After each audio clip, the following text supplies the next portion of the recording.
The old Oxbow Motel hasn't exactly kept up with the times now, has it?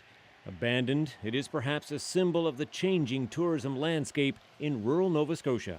It is a struggle in this community. We have a few accommodations, but they are very few. They're limited. We certainly need more. In fact, a recent study projects a shortage of as many as 6,000 rental units across Nova Scotia in the coming years. I listed on Airbnb here. In the meantime, like a lot of places, this is increasingly an option. We encourage families. A private property for rent on Airbnb, the very thing many jurisdictions around the world are restricting. But Nova Scotia, desperate to attract more tourist dollars to these shores, may be giving Airbnb the benefit of the doubt. We can't bring people here unless we have somewhere for them to stay. It's also giving local cleaners, local property managers, local carpenters a chance to get more work.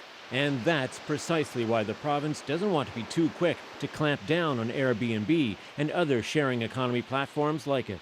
And so we have this new sector that's creating a couple of thousand micro businesses from end to end in the province. And here's the thing, almost 2/3 of all the hosts here are women.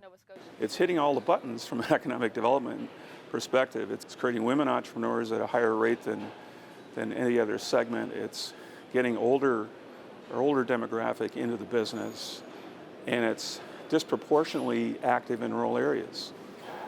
You know, it's the magic bullet.